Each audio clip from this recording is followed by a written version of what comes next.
Hello, and welcome to Looking Up, A View from the Valley. My name is Mark Weissman, and thank you very, very much for watching. I'm very excited about this brand new television show that will hopefully be educational and informative for the entire family.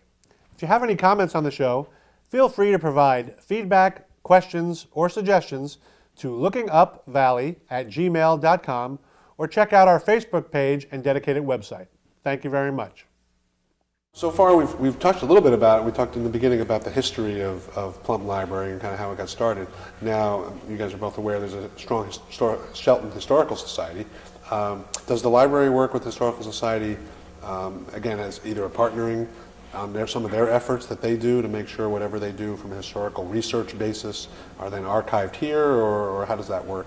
They began running a series that they called Cracker Barrel Memories, which actually was taping with a student from Shelton High School doing the taping, and speakers who are people from Shelton, and they shared their memories. The first one was done probably at least 5 years ago, and it was the two Jones brothers talking about what it was like growing up in Shelton, because they did, and in the valley, and how lives didn't end at the Shelton boundaries, that their life was truly in the valley. You're talking Jones as in Jones As Tree in Farm? Jones Tree Farm. Okay, Yes. excellent. The one after that, the next year, was a younger generation, people who had grown up during World War II and how that impacted them. Many of them went in the service, naturally. Then the following year, they did another one, and it was younger people again. They did a special one for veterans, and they had Guy Beardsley, who was in the Korean War, and a number of other people who were in different services, talking about their experiences from Vietnam to Korea. They've done, I think, at least 5 of them, and they are available at the library. The Historical Society doesn't really have a facility that lends itself to being used in the winter. So they came and used our meeting room, which we filled up every single time. People are fascinated to hear about it and to share their little piece of it. So it's an excellent resource for an oral history.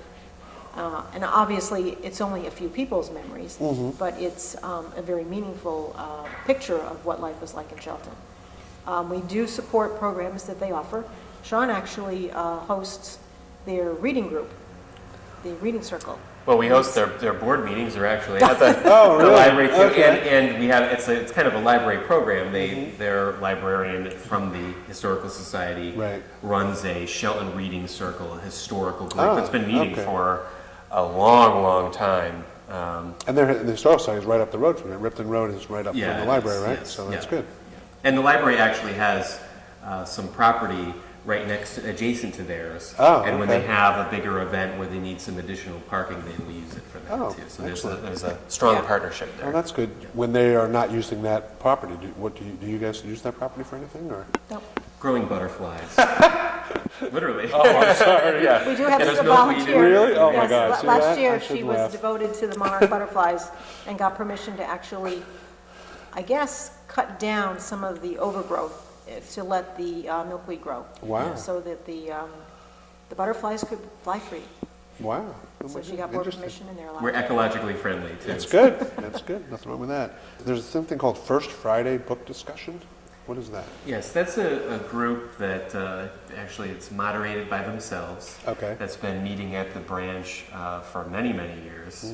And it's just a regular book discussion. Folks that are available at 1 o'clock on the first Friday of every month meet up, and they have some coffee and a snack, and they pick their own books. Right. So was this something started by a member or patron, or was it started by Yeah, it was the started by library? a member. Okay. Yes, and the woman who ran it for many years just moved out of town, and so now they take turns moderating. Right, okay. But you can do the same thing with a movie at the branch as well. The Friends started a new program, As I See It, where they pick a movie, watch it, and then settle down over dessert and take it apart and is rank that the it. one I think it's around 6 o'clock they show a movie, or is that different? Well, that's than a what I'm dinner and a thinking? movie program. Oh, that's another. yeah, I've been in the library when that's been going on. That looks like a great idea. I come down and you got a whole spread of food. It's like, more than just going to movies, that's for sure. Yeah, we get large Great. crowds. Yeah, that's great. That's great. Our motto actually was, one that we considered using was similar to the Big Y motto, so we decided to change that a little bit from being world class. Okay. open your Open your mind, expand your world. Oh, I like that. Which is a lot of That's fun to put on our promotional stuff, because Right. every time I write it, I say, it's exactly what we're doing. We want you to be open-minded and see what you can discover Right. that's And you right could even, here. I mean, when you think that you open a book, you could even create sort of this Sure. opening your mind as you open a book kind of thing. But yeah, that's really cool. I mean, that's the idea, really. And you mentioned cultural center. And when I hear culture, I mean, the first thing that pops into my head is music. As far as its impact, you know, we talked about food, we talked about literature and history, but you know, music. So how does, like, what's available, I guess, music-wise, in the libraries right now, and what are you thinking about, you know, with all the ways music can be, you know, listened to or downloaded, you know, currently? Are there plans to incorporate that in the libraries? There is a market for downloadables. It's probably the weakest piece of it right now. It's expensive to license. We actually have looked at it. We're just sticking with the CDs. Right, We right. do have a collection of classical music that's fairly extensive. It's called the DeBays Collection, and it was donated by William DeBays, who lives in Shelton, and collected all of this material and wanted to share it with the public in town. Right. So you can come in and find, we actually loan a lot of the stuff because it's used in music appreciation courses. Right. He has a lot of really basic classical music. But Sean's collection is a far wider ranging collection. We buy all sorts of different things. We try to buy the latest pop hits Right, and have sure. some coverage in classical and world music and Sure. so forth. And then we include music as part of our programming. So, you know, one spring our theme was India. So I had a master Indian musician, vocalist come in Oh, wow. and play. The challenge is acoustics. That the acoustics are not great in the meeting rooms in the branch. Right. They're okay here. It's not an ideal setting. So that's some of the challenge. Okay. Most recently, we hosted Teams event. It was a take a photo with Santa, meet Santa. Okay. And so you had to bring a toy. Right.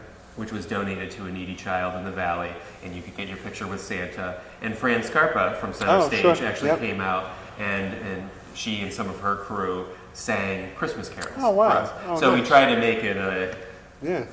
Interactive and fully sort of citywide. yeah. And we've had some very good musicians play before, but we can't have full-on bands because sure, of the sure. settings. Yeah, But actually, as part of the One Book, One City, we're going to have a folk singer come down from Goshen. We've been lucky to have him before.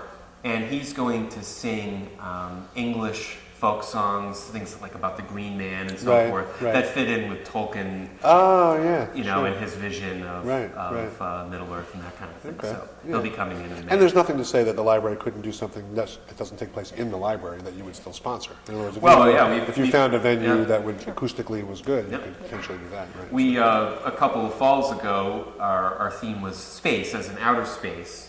And Mark Holden, who's active on a lot of town committees, is actually an astronomer. I guess if you want to call him amateur, I wouldn't call him very amateur pretty because he's high got some class. serious equipment. Okay. But he brought out a number of his friends, and one night we had a viewing through these very high-powered and expensive telescopes in one of the local parks. So Parks and Rec allowed us to use the space, and Mark brought his friends, and we brought the crowd, and we had a great time. Nice.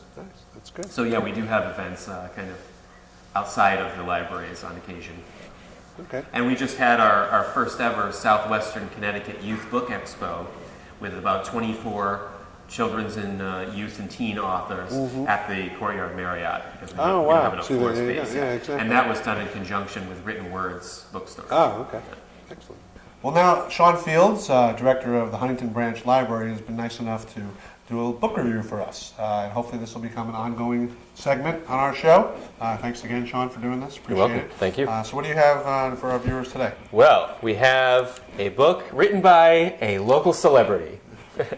Fred Musanti was the editor of the Huntington Herald for many years, and of course his family has been very involved in the success of Shelton up to this point.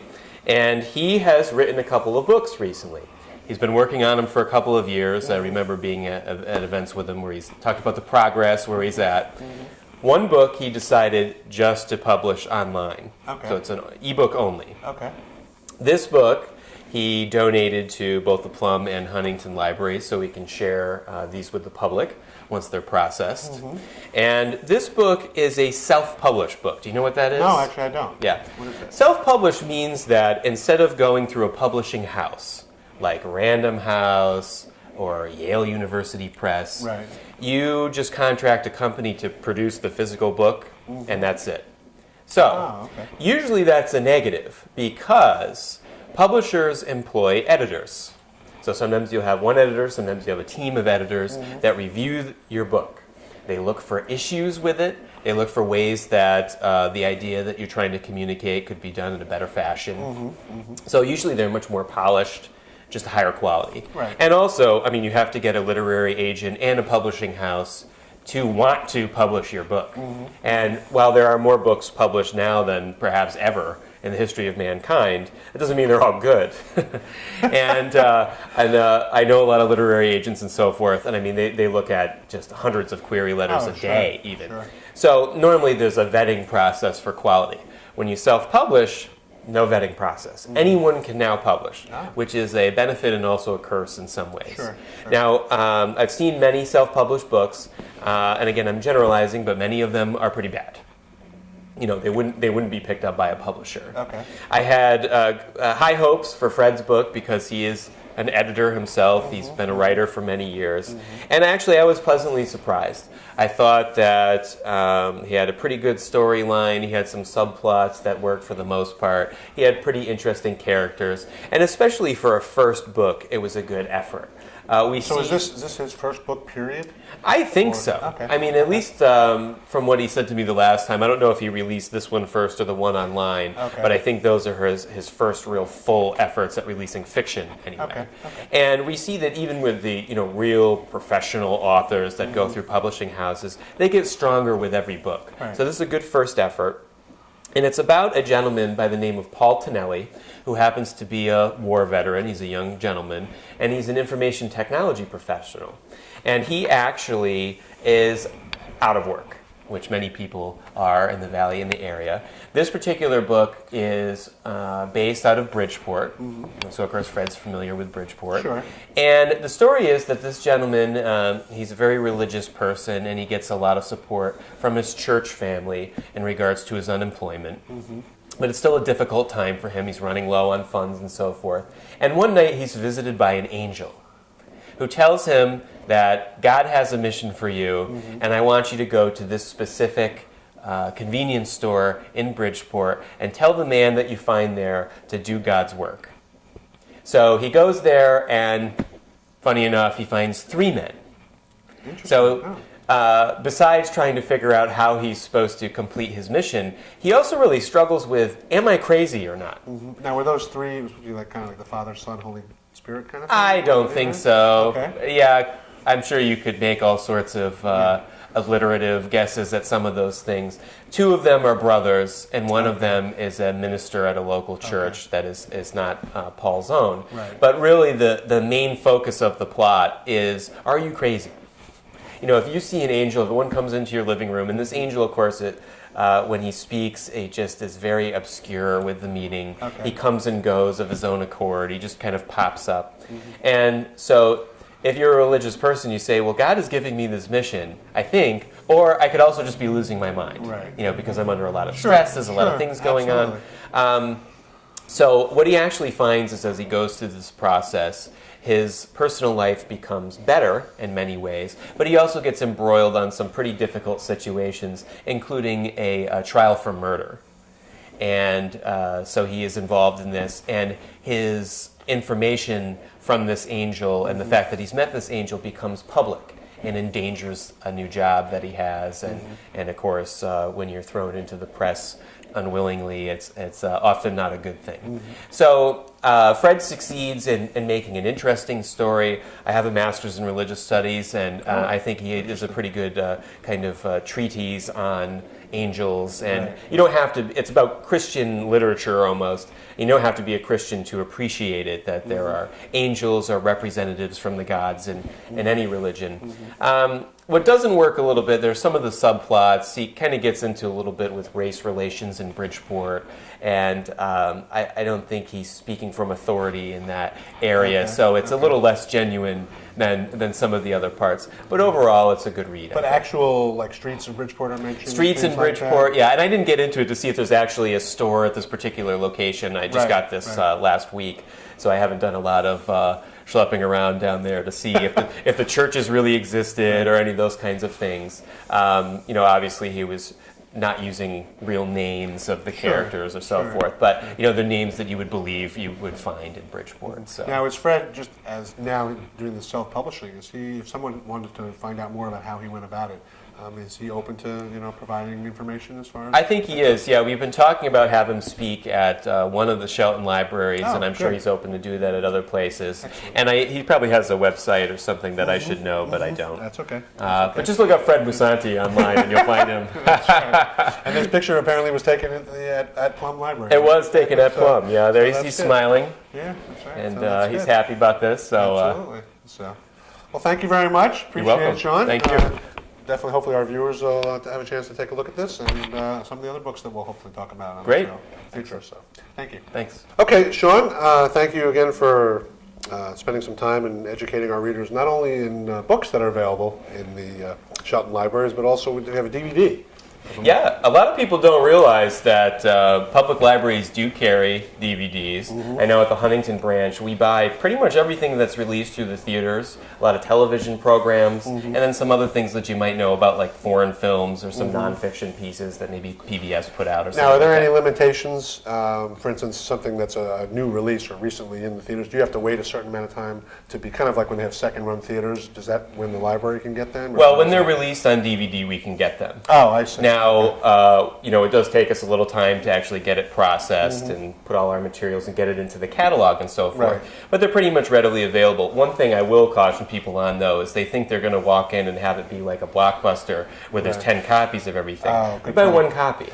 And something like this, actually people have put on hold already, long before we actually even had the item. Okay. Yeah. We have a service, an email that goes out every week and tells you what we've purchased or what's hit the catalog. And so sometimes you'll have 100 people waiting on a list, and it won't hit the shelf and for you haven't 6 even months. gotten it yet. Yeah, we haven't even gotten it yet. Wow, yeah. interesting. So, I mean, they go through it pretty quickly. Yeah, and, sure. So speaking of that, what's the time, like if you rent a DVD, how long can you have 7 it? days. Oh, really? 7 days, that's yeah. Good. And if no one else is waiting for it, you can get it for another 7. Oh, but, okay. The popular stuff is Sure, more quickly. sure. So. Excellent. Okay, so why don't we talk about what you have here? Well, the movie I brought with me today is Moneyball.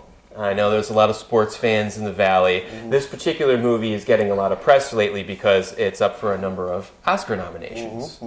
And it's actually based on a book that was written by a gentleman who I believe his name is Richard Lewis, and on the Oakland Athletics.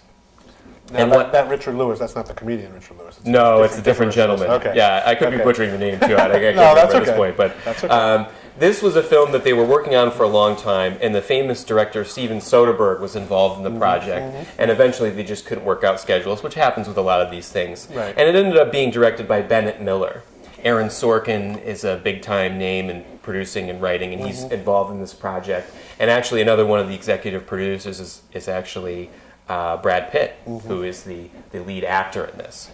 So it's up for the Best Picture Oscar. Brad Pitt is up for Best Actor in a leading role. Jonah Hill, who's known for his comedies like Superbad, is up for an Oscar for Best Actor in a Supporting Role, and there's a couple other ones it's up for as well. And what it's about is that it's about a character. He's a general manager of the Oakland Athletics, and his name is Billy Beane. And Billy was a professional ball player that didn't live up to his expectations, and he ends up going into the front office for this ball club. And traditionally, baseball teams would pick who they were going to sign and who they were going to keep and so forth, develop, based on what their scouts had to say about them and their managers. So they'd watch somebody and they just kind of get a feeling for how they were going to do for the team. And what was happening is that the A's were losing some of their big name talent to teams that had a lot more money to spend on them. There's no salary cap in baseball, so if a person can make $5 million playing for the A's or $10 million playing for the Yankees, they're probably going to the Yankees. And so Billy Beane decided to follow a new path. He really created his own path, where it was based on a book that he was an economist, came up with a way that you could just use statistics to determine a player's value to your club. And so you could actually find bargain players, players that other teams would not want, Right. but that would benefit your team by fitting in as a cog in the machine by using these statistics. So when he decided to do this, they had just lost a couple of big name players. Now, are these statistics based on like what we consider to be traditional baseball statistics? Well, like, and there's also a lot more. right. I mean, there's Yeah. like batting average, or were they statistics that he actually made up to determine the person's desire or perseverance and things like that? Well, no, they would use something like, how does this guy do against left-handed pitching at 5 p.m. Right, at night? right. And all that, and this particular month. Right, It's okay. very, very advanced. Okay. And Jonah Hill plays a character who is fresh out of college, that is kind of floundering with another baseball team, who believes in these statistics. Really, he's the one who brings the statistical knowledge. Okay. And so they turn the club around by ignoring his scouts that are in place, Right. and the traditional baseball mechanism. Yeah. And he ends up, well, I don't want to give away the ending, obviously, No. but everybody knows what happened to the A's in 2002 and 2003 or so forth. They managed to get into the playoffs against a team, the Yankees, with a payroll that's almost $100 million more. So it's very interesting. Sports fans will find it interesting just because they're talking about baseball. I think some sports fans that are used to traditional sports movies Right. will not like the fact that there's not really a lot of baseball action. Oh, okay. It's mostly about the characters and their struggles with changing the environment. So a lot of changing the probably a lot culture. of front office and A lot of front kind office things. stuff, Okay. yeah, and it gets into Billy Bean's relationship with his ex-wife and his daughter and all sorts of other stuff. People who are not sports fans may or may not be into it. It's a little bit of a slow-moving movie. It's, I think, cleverly written. Do I think it's worthy of, the best Oscar? Not really. I mean, there's a lot of good movies that came out this year that probably would be better. But it's interesting. Brad Pitt is one of those actors that I want to not like. I go into the movie saying, I'm not going to like this. I can't stand him. I don't want to see this. And actually, like most times that I watch him, you end up saying, hey, he did a pretty good job in He this. does a very good job. I mean, he's, I think I actually think he's a great actor. I mean, I just, he's the only movies I haven't liked of him are the really violent ones. That just because of the violence. But I mean, when he was in Ocean's 11, or I mean, even his very first role in Thelma and Louise, that kind of thing. I mean, he was definitely capturing your attention. He's got a lot of charisma. Yeah. And this has a fantastic cast. That besides Brad Pitt and of course we mentioned Jonah Hill, Right. Philip Seymour Hoffman plays the actual manager, the person who's the coach, right, of the baseball team of the A's, and he's a fantastic actor. His ex-wife is played by Robin Wright Penn. Who's also a fantastic actress. She was in Forrest Gump, wasn't she? She was. She was Jenny in Forrest Gump. She was right? Jenny. Yeah. She's been around a long time. A very good actress. So it has a powerful cast. I'm still a little confounded by the nomination of Jonah Hill as Best Supporting Character. I didn't think there was really that much to the role. I didn't think he really added that much to the film when he was in it. What has he been in prior to this? Superbad is his big one. Get Me to the Greek was one of his more recent ones. He's known for his comedy, really. Oh, okay. And I think this is really his, from what I know, his first dramatic role. Okay. But a lot of actors, Robin Williams, Jamie Foxx, a lot of actors have start out comedians and then end up doing a very good job and professional. Well, they say, if you can pull off comedy, that's you can pull off pretty much anything. Exactly. Timing's much more important. So it was an interesting film. It was kind of, it was one of those you watch and you feel like you've had a quiet evening. It's very subdued. Some of the concepts are pretty subtle. There's conflict, obviously. He conflicts with all the baseball purists. And there's a scene towards the end where he has an interaction with the owner of the Red Sox, John Henry.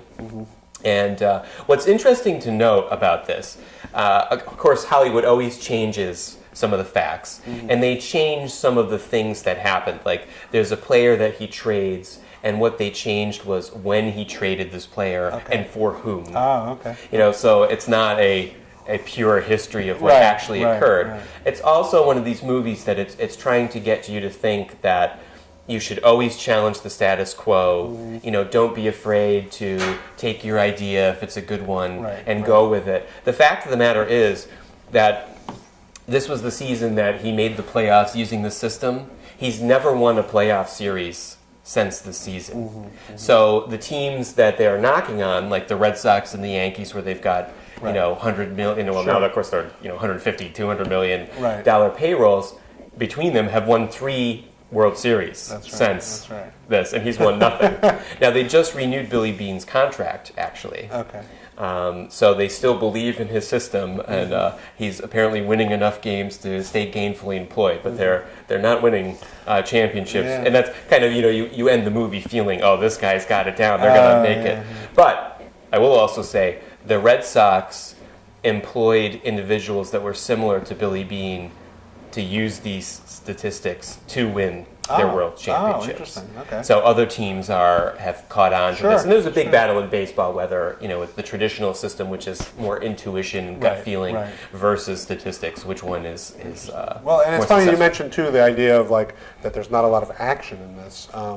I don't know if you're familiar, like HBO does a 24/7 series. They started with football. They now just included hockey, the Winter Classic hockey game, where they show in the locker room or guys in the GM room and things like that. And, you know, I follow the sports, and I've actually seen, you know, the comments on Facebook that people have on this, and people are actually just almost as interested in the behind-the-scenes kind of thing, and getting to know the players or getting to know the machinations of, you know, how teams operate. You know, they obviously want to see the game itself, too, but I was surprised, because like you, I would think, you know, if it doesn't have a lot of action, then a sports fan per se wouldn't want to be wouldn't have taken much interest as somebody who's just a movie buff or a business buff. If you get this and you think you're going to watch Hoosiers or something, it's not happening. Or Miracle, you know, there's not a lot of, there's a little bit of it.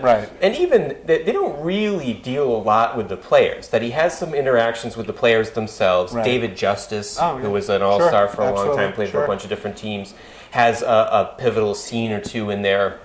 But it's mostly about Billy Beane and his thinking and his interactions with these counter agents, you know, the ones that want to keep the status quo and so forth. So it's an interesting movie. It's worth watching. Absolutely. And is it available at both Huntington Branch and Plum? It is, yeah. Excellent. And these are ones that, you know, you have to get your name on the holds list to see it, especially around Oscar time. And it's challenging for us in Oscar time because a lot of times there have put up movies for nomination for award that aren't even released on DVD yet. So we have people coming in and saying, last year was Black Swan. You know, I still don't think I've been able to get Black Swan in for the library through our traditional means. So a lot of times they come in and want to watch all the nominations before the awards, and they're just not out yet. Some of them are still in theaters, even, good point. like The Artist. You know, so. Okay, well, thank you very much, Sean. Appreciate it. Great job. And looking for Moneyball at a library in Shelton. Thank you. I want to thank you both for coming today, and or I should say, letting us, you know, visit Plum Library and film the footage here. It was great to chat with you, Sean. Thank you for having us. Thank you so much, Elspeth. I hope you thank you. Oh, absolutely, we will. So, thank you very much for watching, and have a good day. If you have any comments on the show, feel free to provide feedback, questions, or suggestions to lookingupvalley@gmail.com, or check out our Facebook page and dedicated website. Thank you very much.